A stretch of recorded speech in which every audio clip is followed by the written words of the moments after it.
Hey everybody, welcome to episode 5 of I Didn't Sign Up for This, the podcast. Before we get started, I just wanted to go over again some of the site business, such as where you can find us and our Facebook group and stuff like that. I just wanted to remind you, we are found everywhere, iTunes, Spotify, Stitcher, Google Play Music, all those places. If you just search for I Didn't Sign Up for That, it will show up. If you go to Facebook, you will find the Facebook page for the podcast at facebook.com/IDSUFT podcast. From there, you can also find, I have started a group for the podcast for, where people can go and talk and share ideas and just talk about the podcast and stuff. And there is a button on the podcast page where you can click on that and it'll take you to the group. And it is a closed group, so you will have to apply or whatever, ask for membership, or I don't remember what it's called. We'll just let you come on in and you can join us, join the conversation, start a conversation, just be part of I Didn't Sign Up for This. I'd love to have you there. This week, we had an epic, yet very familiar example of I Didn't Sign Up for This that I will share at the end. I was kind of unsure about what to talk about this week because, am I going to continue just to talk about Henry, or should we start covering some different things? Or, there's a lot more I can talk about than just Henry or even just special needs. But the consensus, or most people said that I should talk about the van story, which I will do. And since it's more of an I didn't sign up for this, it's going to be at the end. But I was excited about that, not only because I already had an example of I didn't sign up for this, so I didn't have to search my archives for something, but it also started me thinking about a more far-reaching topic sort of umbrella that this could fall under. And I started thinking about some of the judgment that came with the purchase of our van, if you can believe that. Your choice of a purchase of a vehicle coming with judgment from people. And extending out from there, the misunderstandings and the possible judgment that comes with a lot of decisions that special needs parents make, not only about what they buy, but just kind of the choices they make in general. I'm going to assume that most of you here you're listening either because you have a child or a loved one with some sort of disability, or because you're interested in learning. I'm going to assume you're not here because you're completely ignorant or you think the whole topic is bullshit. Believe me, there are people out there who are like that. Someday in the future, I'll do an episode about that. These people who are, for some unknown reason, just angry that our loved ones even exist and consider them a drain on society with no quality of life and that they all should be eliminated from the population. These are really great, wonderful, caring people with whom I'd really like to meet them, and I'd like to punch them in the back of the neck and then remove their larynx with my bare hands. Again, I digress. I do that a lot. Okay, first I'm going to tell you about when we bought our van.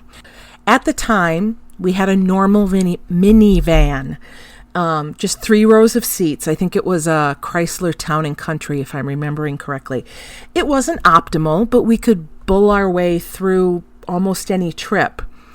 But as the 3 boys especially got bigger and older, it really became clear that it wasn't going to work for much longer. You see, no matter what, with the 4 kids, there was my daughter in the front because she was the biggest. In the second row, there were 2 captain's chairs, and eldest boy was in one, and the youngest boy was in the other, and he was still in his baby seat, the car carrier seat.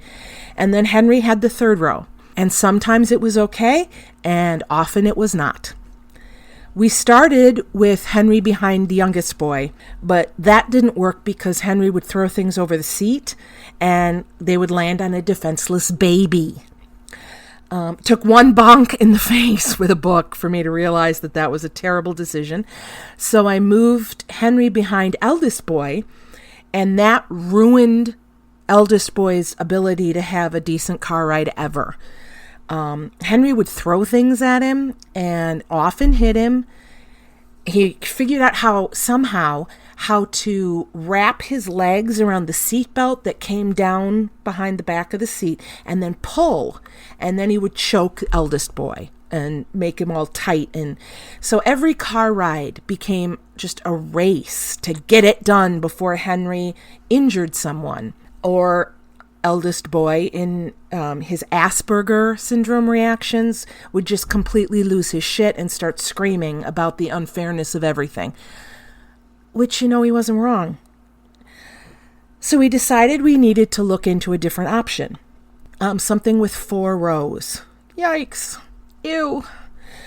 I thought all that was available were those big vans, the great big vans that immediately begin to rust around the wheel wells, and they end up looking either like you're a pedophile or you're Cheech and Chong. Plus they have the gas mileage of a gnat on crystal meth. I've always hated those. Always. I hate them.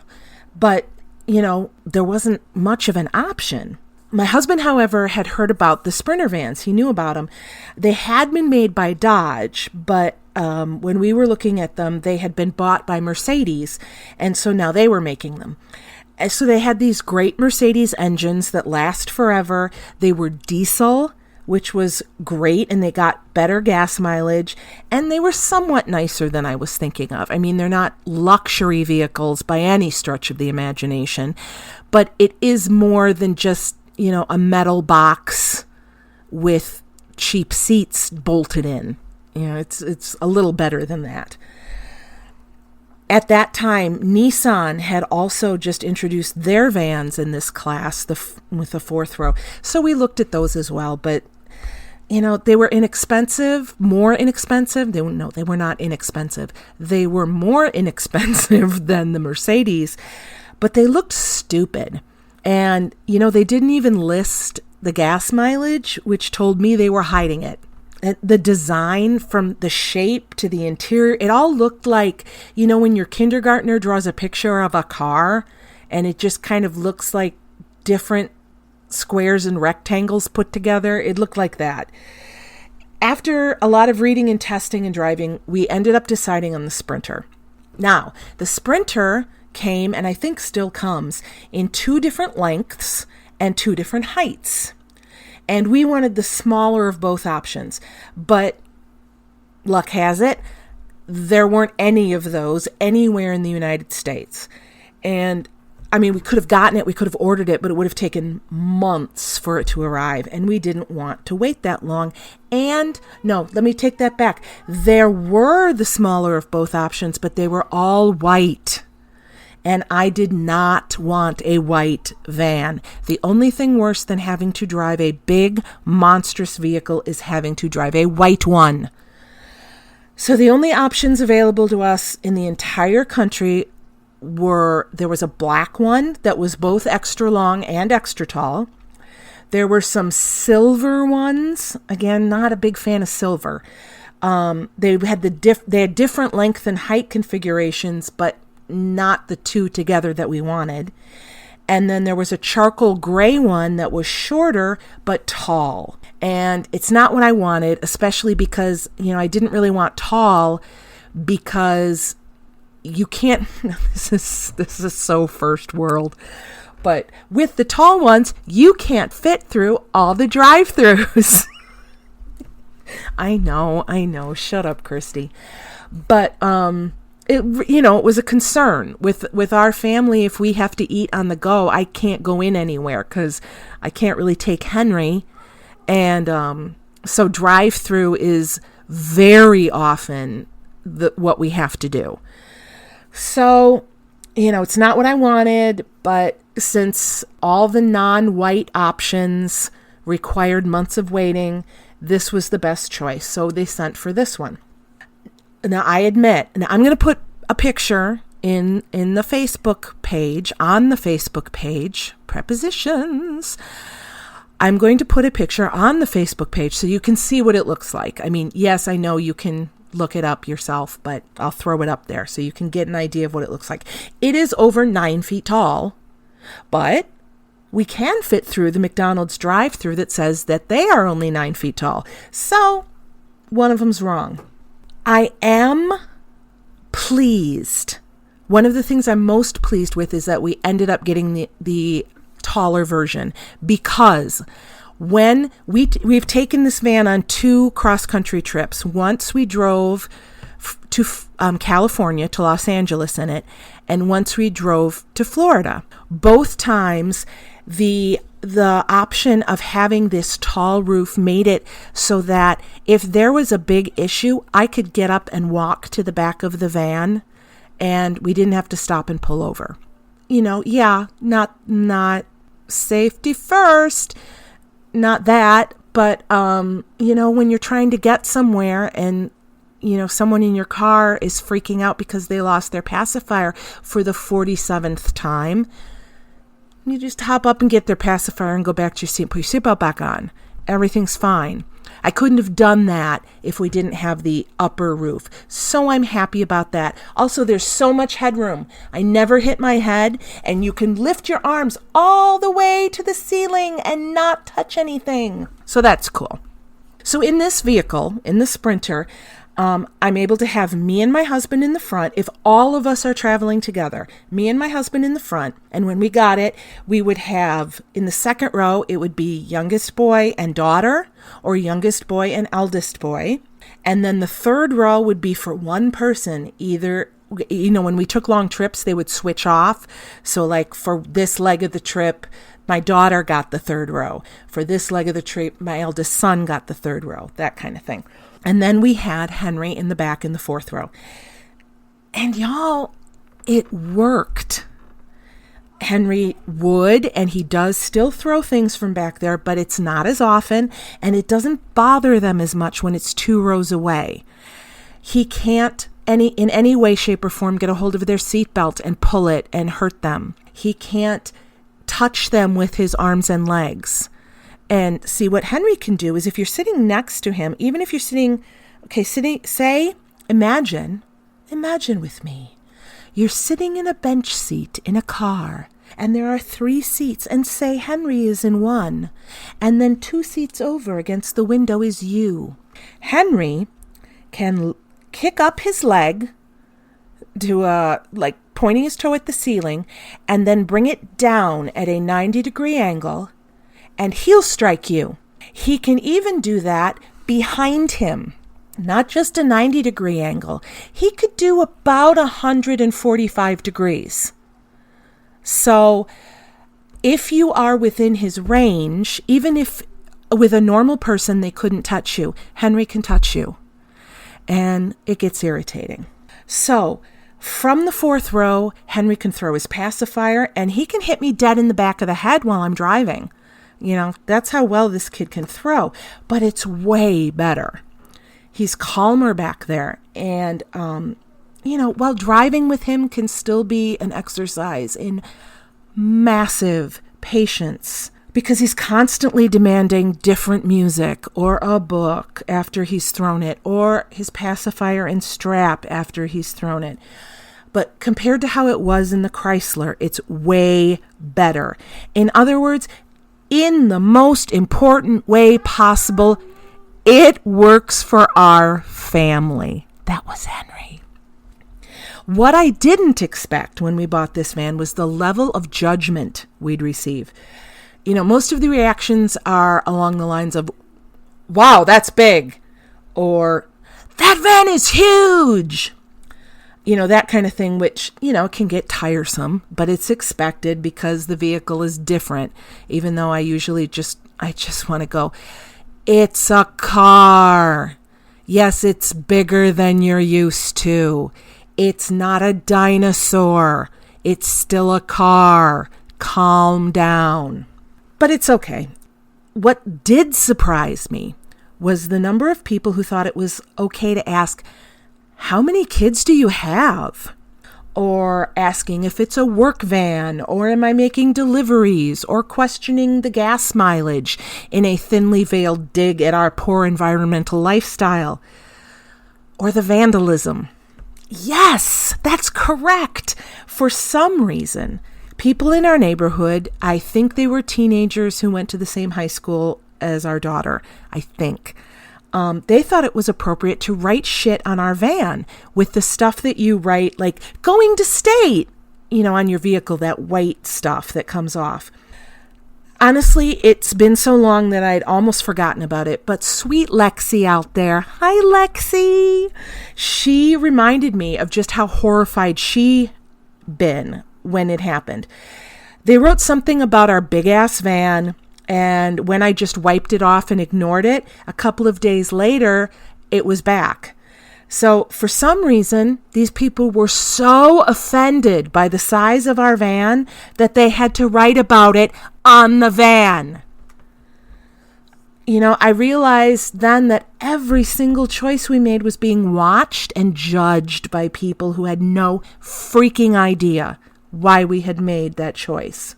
And, of course, that made me anxious and embarrassed about it. So I found myself explaining our life to strangers in parking lots in an attempt to somehow assuage my guilt over having to have a vehicle that, I don't know, grabbed their attention and made them have to question things, which is stupid. It's just dumb. First of all, it's none of your damn business why I'm driving what I'm driving. If I choose this vehicle and it's just for me, that's my business. I shouldn't have to explain it to you. And I shouldn't have to explain it and come up with what is a good explanation just so you'll leave me alone. Second, if you're curious and you don't know anything about it, we have these newfangled handheld knowledge centers that if you type in anything, it will tell you everything you've ever wanted to know about it. You actually don't have to stop a person and quiz them about their intentions, or whether they looked into every other option, or want them to produce your disabled son to prove to them you're telling the truth. So look it up. But just for you all, I'll tell you that my Sprinter, since I mostly drive around town dropping off and picking up kids and running to the store, errands and stuff like that, I usually get 20 to 21 miles per gallon.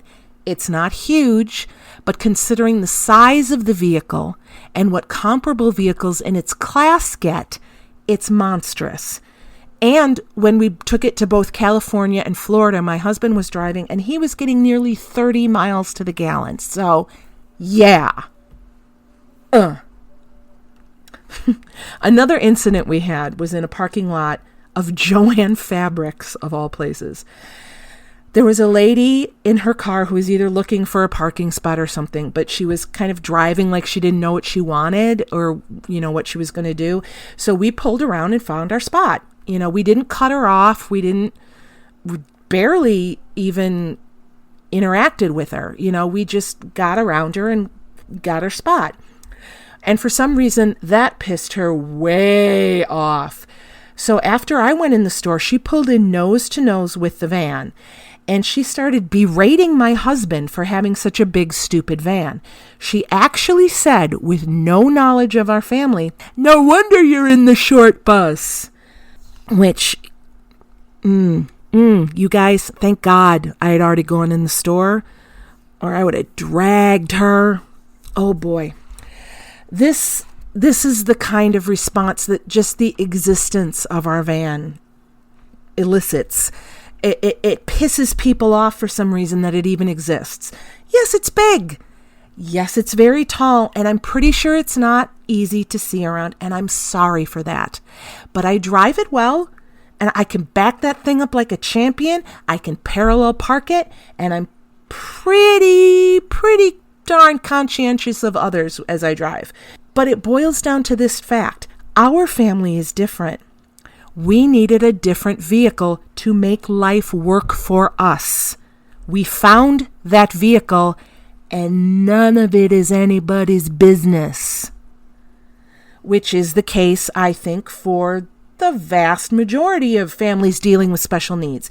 We have to figure out situations that would never occur to typical families, and then we have to navigate them to the best of our abilities, emotionally, time-wise, financially, in all these ways. We have to find products and businesses and schools and cars and clothes and everything that can meet needs that we never even knew were a thing.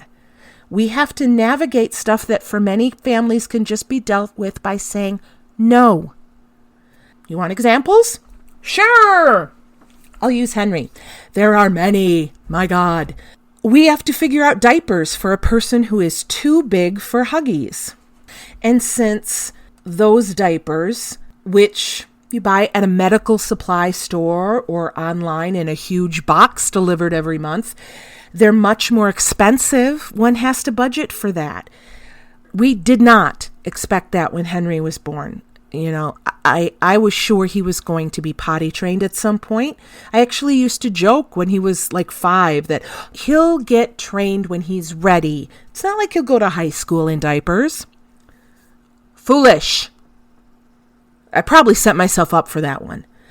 On my blog, I've had people comment when I've talked about the fact that I've been dealing with other people's feces now for over 21 years with no breaks. They have the gall to try to tell me how to potty train him, which actually would probably really piss me off if it wasn't so damn funny. It's kind of hysterical to me when strangers try to tell me how I just have to do it when it comes to stuff like this. Oh, really, Sharon? I just have to do it? Okay, I'll send you the bill for all the underpants and our carpeting and the steam cleaning of every surface in the house for every month, as Henry continues to poop wherever and whenever he damn well pleases. Oh, she'll say, he'll get it. He won't want that feeling. And to that, all I can say is...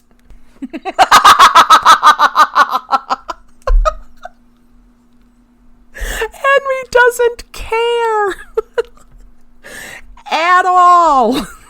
Henry will wear the same diaper all day if I let him, until it starts to crumble and fall apart, leaving a trail of shit-covered gel in its wake. You know how I know this? Because it's happened more than once. So, yes, if a child with special needs is still in diapers, shut your damn mouth. This is what this family has to do to function. Because probably that child won't give a ripe fig if you take him to the potty every 20 minutes.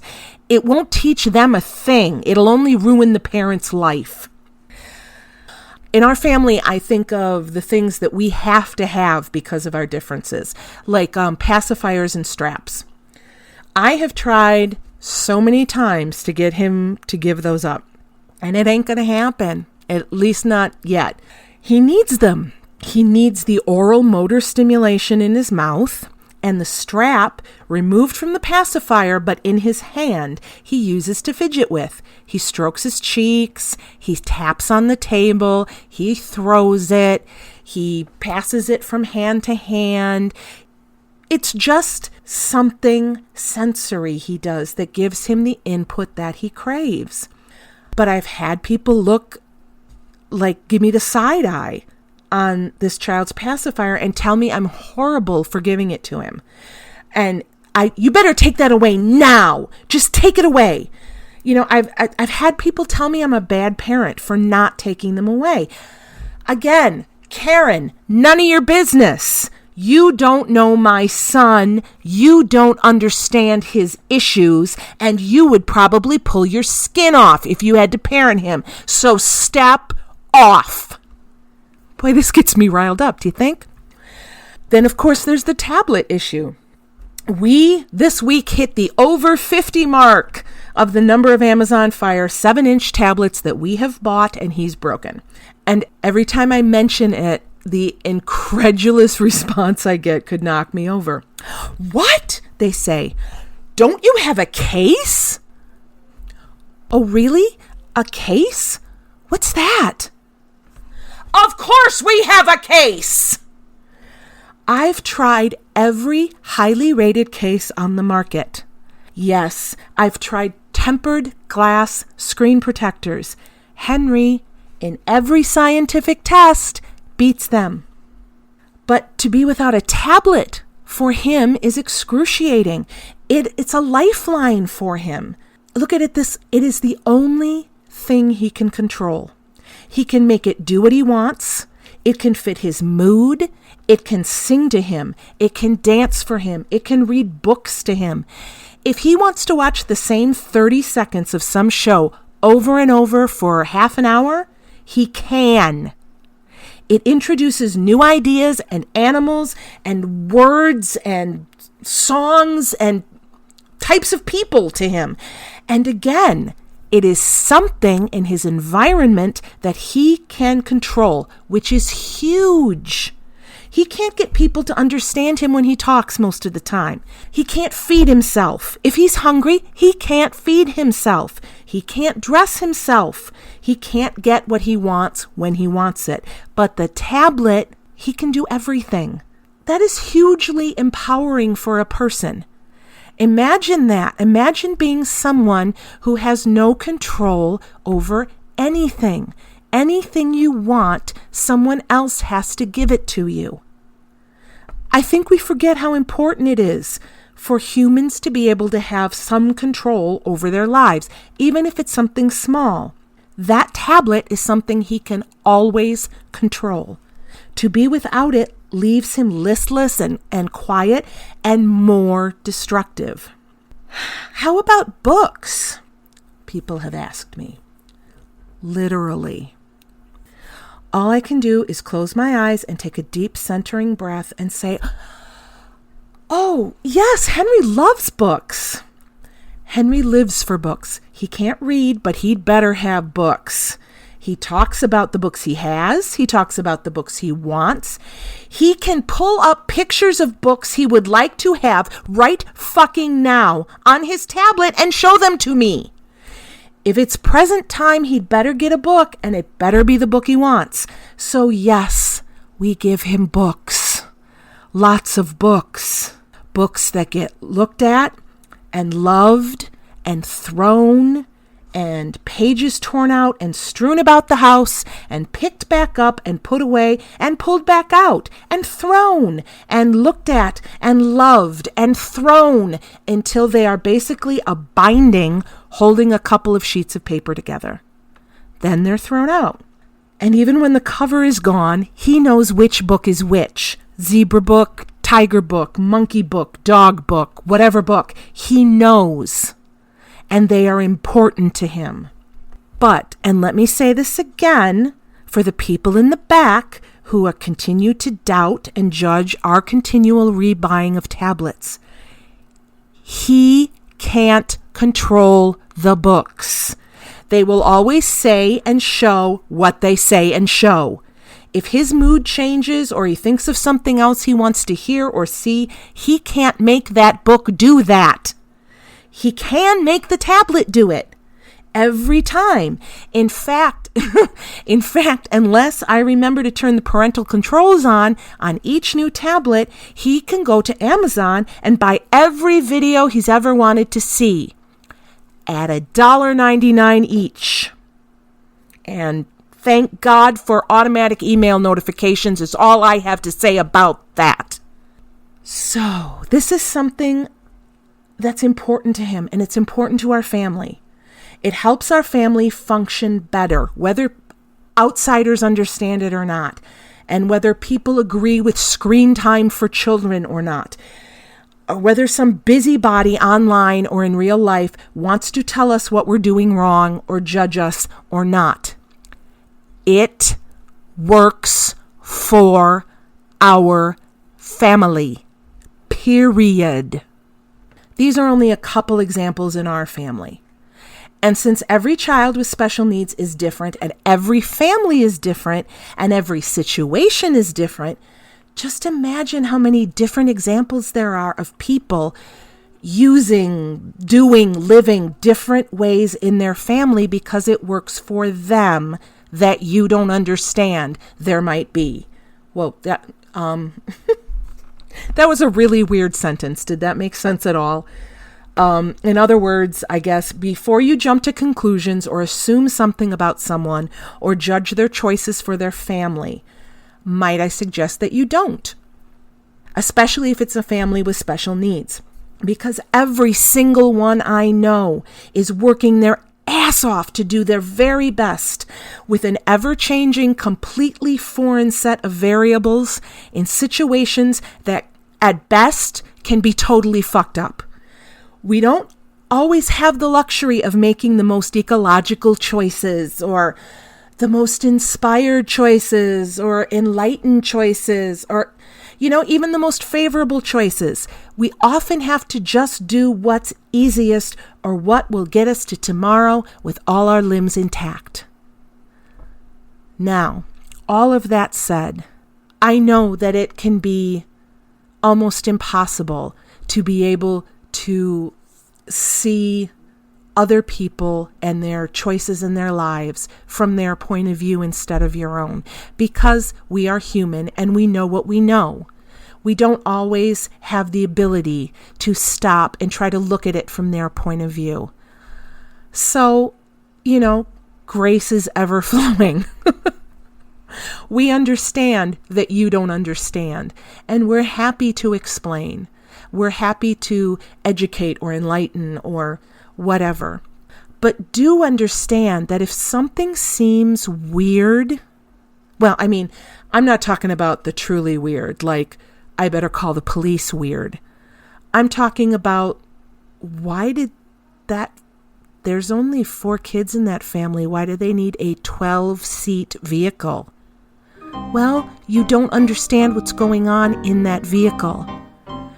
And if I could have videotaped the story I'm going to share with you in just a moment, you would understand.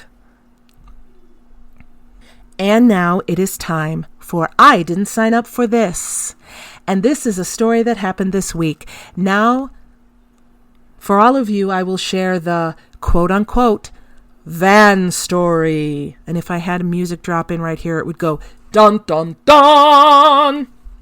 So our Sprinter van had to go into the shop on Monday, and I scheduled it for Monday because everyone had off school, including my husband, so he could take it down and I wouldn't have to worry about rushing to get it back to pick people up from school. The sliding door was broken.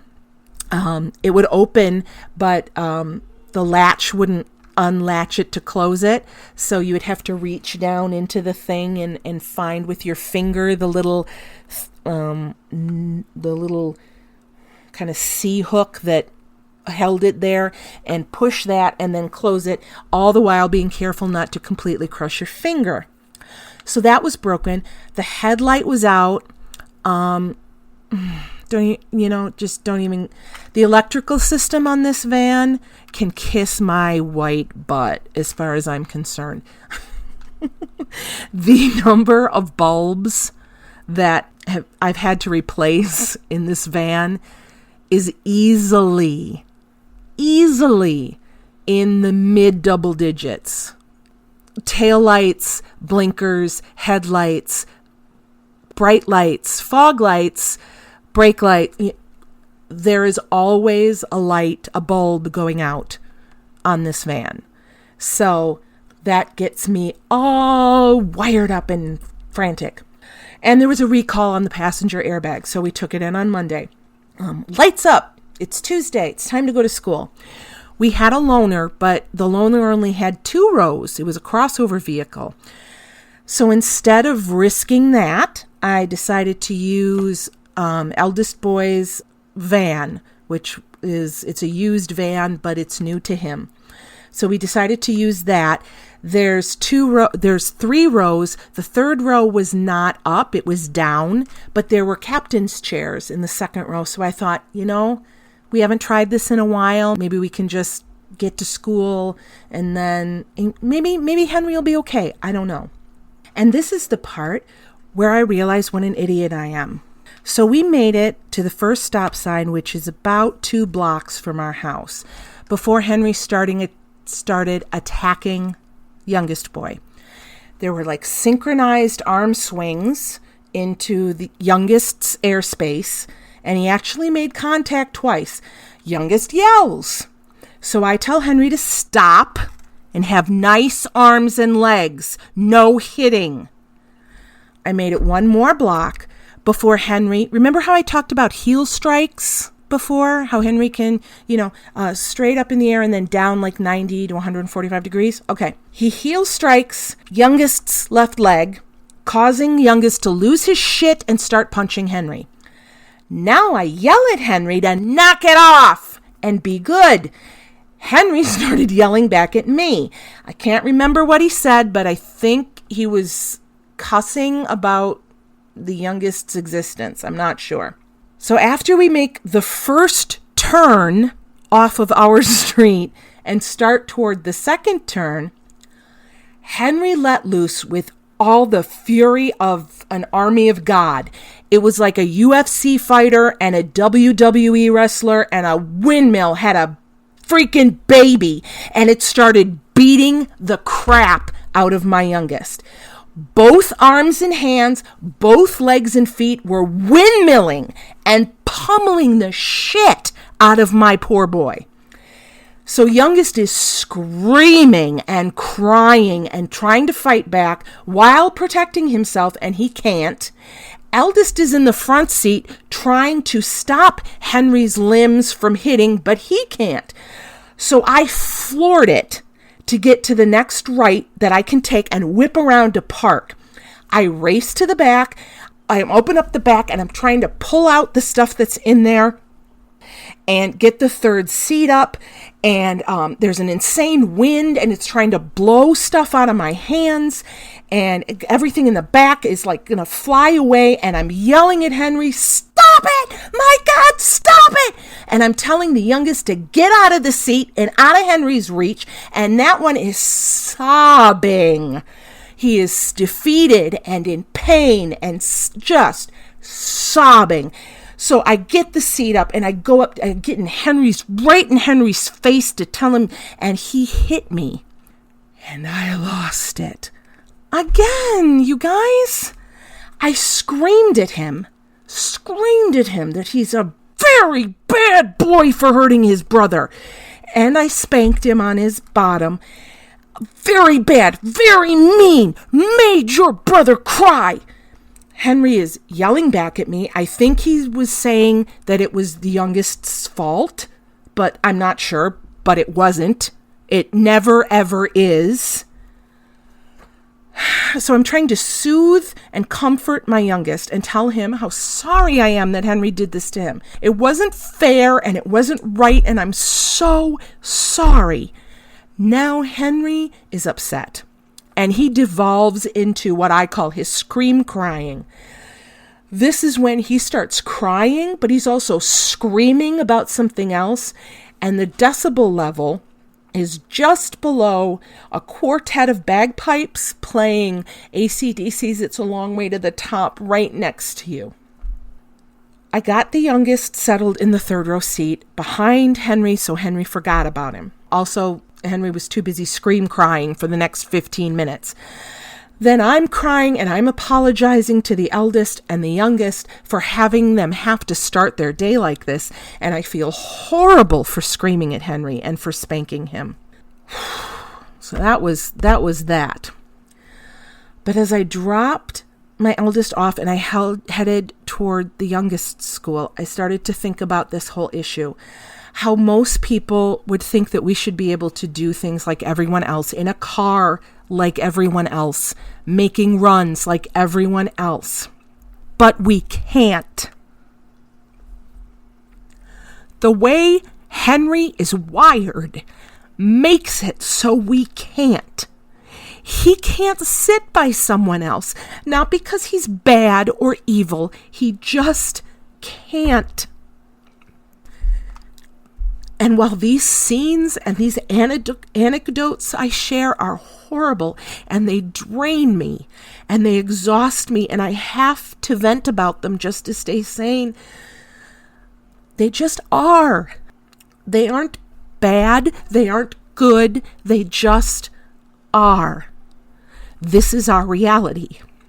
This is our life.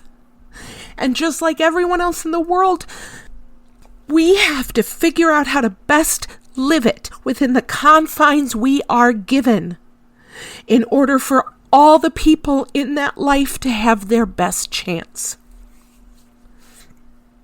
Wow, I got myself again. And now that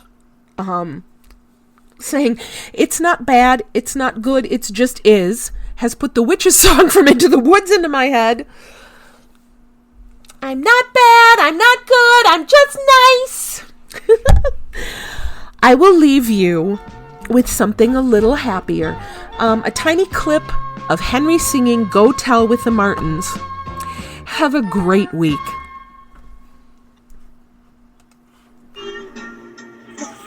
Go, Henry.